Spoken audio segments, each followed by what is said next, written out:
Welcome back to Just 15 Minutes. My name is Eric Baumier, and today I'm joined by Dr. Laura Chan, a naturopathic doctor and acupuncturist. Welcome, Laura. Thank you, Eric. Before we dive into our conversation, would you like to join me for a brief grounding practice? Please.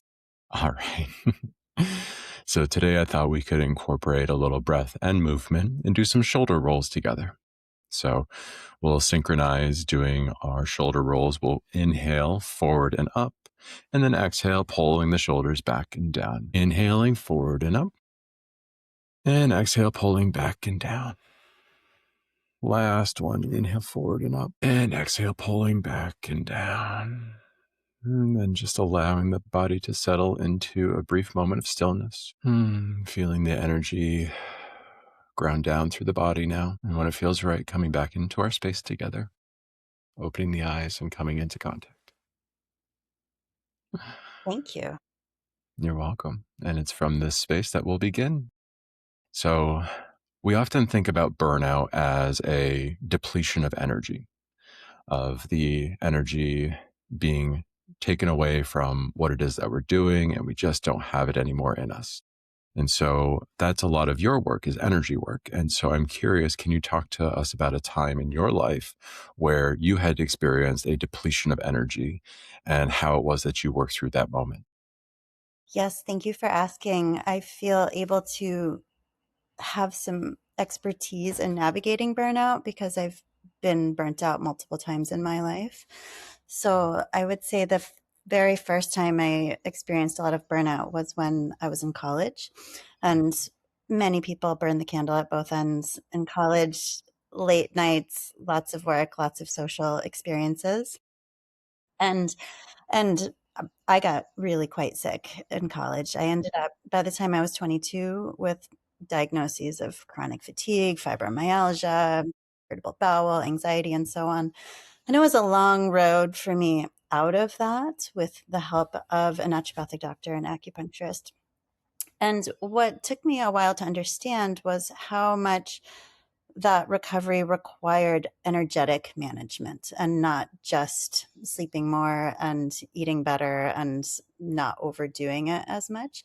I really had to learn how sensitive my system was to feeling other people. So we call that being highly empathic, being empathic. And I didn't understand what that meant when I was young.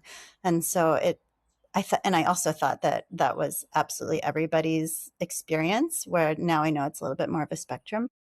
So it was the experience of pulling myself out of that deep state of exhaustion and burnout and coming into greater physical health, but also learning how to come into greater energetic management health. And then I've navigated burnout multiple times since moving into my professional life again, feeling like, okay, well, I'm healthier now. I can push myself harder, only to discover that there are still limits. There are always limits, and finding what those were. I always discovered what my boundaries were when I crossed them, and so now I'm getting better at catching myself. But when I was younger, and this lasted even through adulthood for a while, one of my main symptoms of not being energetically balanced or being able to manage being very empathic would be that I would have severe insomnia.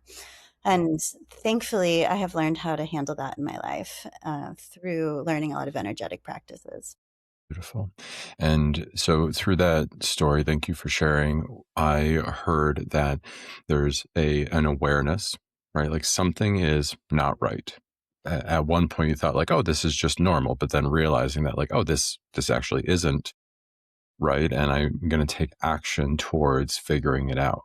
And so you talked a little bit about one of the symptoms being insomnia. I'm also curious if there is a body tell, if you notice something somatically in the body before you get to that point or after that boundary has been crossed that you didn't know existed, but now you're aware of it. Like, do you have a somatic experience that you're aware of before you enter into that territory? Yes, it usually feels like anxiety in the body, which I think is a very common experience that people have. And so for me, when I'm really balanced, I don't tend to feel anxious. And so when I'm starting to feel out of balance, or if I'm literally holding other people's energy in my system, which is part of how I view the experience of being very empathic, it will feel like a state of anxiety to me. And that can feel like elevated heart rate, or like that feeling of like not comfortable in your own skin. You know, that's familiar to a lot of people.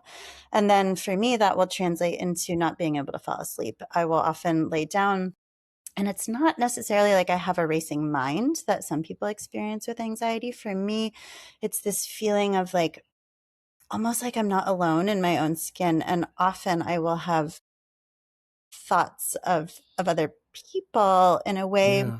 that I now understand that I might be holding their energy in my system. Yeah, energetic hygiene is really critical of especially those that are extremely empathetic, that wanting to hold others. And so you talked about energetic hygiene and working through kind of some practices that help you to discharge some of that. So what are some of the things that have worked for you? So for me, I wasn't able to master that issue until I learned a Qigong practice. When I was in medical school and acupuncture school, Qigong was a crucial part of our curriculum. And I enjoyed the class that was part of the curriculum, but I also ended up taking an extracurricular class with a different Qigong master. And it was his style that ended up working almost instantly for me. I remember the first time I took a class with him, that night I went to sleep and I woke up and I no longer had jaw pain that I had had for years. And I was like, okay, I am going to follow this man around and learn what he has to say and what he has to do. And so I studied with him for 12 years. And it was through his methodologies that I really learned how to balance myself and to understand what energy hygiene really means when it comes to being able to balance, from a Chinese medicine perspective, our acupuncture meridians, this concept of yin and yang within ourselves, and to be able to clear and balance what's mine, what's not mine, and really start to be able to perceive that more clearly. Yeah, I like that point because it kind of goes back to the beginning story of like understanding that like in the college experience, in the professional experience, you were working hard. You had a lot of things going on. So you you were working with your own energy and depleting your own energy while also then taking on others. And so now in your practices, how are you able to differentiate that between your own energy levels and other people's? It's such a good question. And I would go back and say that when I was feeling really depleted, I almost couldn't feel what was mine versus what was other people's, because I wasn't embodied in myself enough. I wasn't healthy in myself enough to really feel like, oh, this is me, this is mine. So I was almost more easily absorbing other people's energy, and that was my normal. So I didn't really know that there could be an alternative. And when I learned qigong, what happens is, just one of the real basics is that you turn your energy inward, like most meditation practices. So you turn your energy inward, and I started to learn, oh, this is me, this is what my energy field looks like. And you bring the energy inward, and then you can start to build it. And so one of the first steps for me with qigong development was learning to rebuild my own energy system and strengthen it that way with breath and with internal awareness.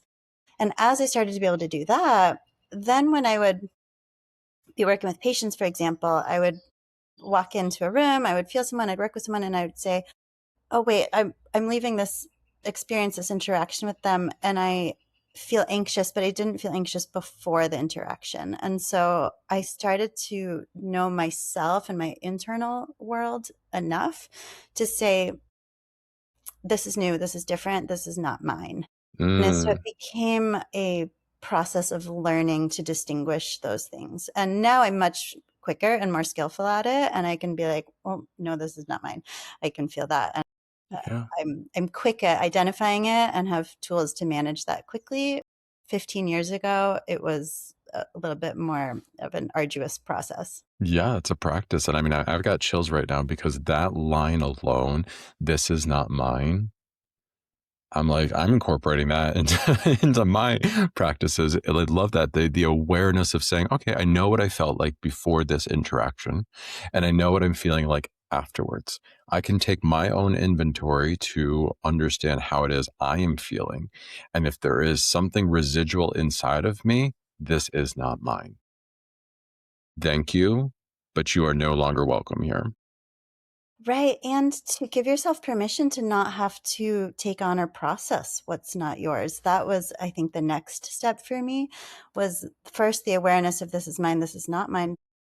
As someone who's in a healing profession, I and other people I know tend to be overgivers. So there's Yes. this belief sometimes that it's like, oh, well, I want to help. Maybe I can take that on for you. And that tends to be a subconscious experience. Yeah. And it was my Qigong master who would point out that I loved the way he said this. He would say, you're actually doing that person a disservice to take Mm, on their energy because those are like their weights at the gym to lift. Would you walk into a gym and take the weights out of someone's hands?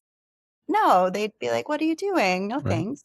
Only Right. if if they've given consent or it's an emergency situation. Of course, or they've asked you to do it. And exactly. Right. That's a really great example. It's giving people dignity, right? Love that. Yeah. Right. Can I allow that person to be in their own struggle? Hmm. And can I believe in them that they are strong enough to handle it and to give them support? So even in the gym example, can spot somebody if they've asked for me to spot them. And I can be with them in their struggle and I can encourage them. And I can only pick that weight up if it is an emergency. Right. And you can cheer them on and say, Yeah, wow, look how much you lifted today. that's Yeah. right. Yeah. Really, really great stuff. So, as we approach the end of our time together in this busy world where our schedules are packed and people don't feel like they have enough time for self care, of taking care of themselves, of even being aware of what's alive inside of their bodies, what's one piece of advice that you would like to impart on people today?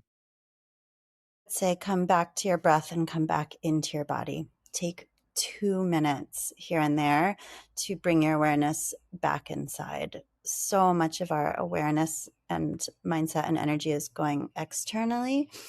And that can be such a way to lose your ground and become anxious. And so for me, even if I'm driving to go get my kids at school, I'll have my eyes on the road, but I'm breathing into my body and I exhale down to my feet. And it's very easy to have some awareness internally, even when you have external awareness. Mhm. I love that. Bringing in and compost out. Mhm. Beautiful. And if people are interested in learning more about you or how to work with you, where would you like to send them? Thanks for asking. I have a website, drlaurachan.com, DRLAURACHAN. Beautiful. And any upcoming offerings that you'd like to promote? Yes, I am doing an in-person men's Qigong and empowerment series that starts in May. And in November, I am leading a women's empowerment retreat. And that information is on my website. Beautiful. Well, thank you so much for joining me today. I'll close out the space with a little bit of gratitude. You can bring any gesture of reverence that you would like. It is with deep appreciation and gratitude for all the teachers, mentors, and guides that led both of us here to this moment today. May their teachings move through us and impact others along the way. Thank you for joining me today. Thank you, Eric. Be well. Be well.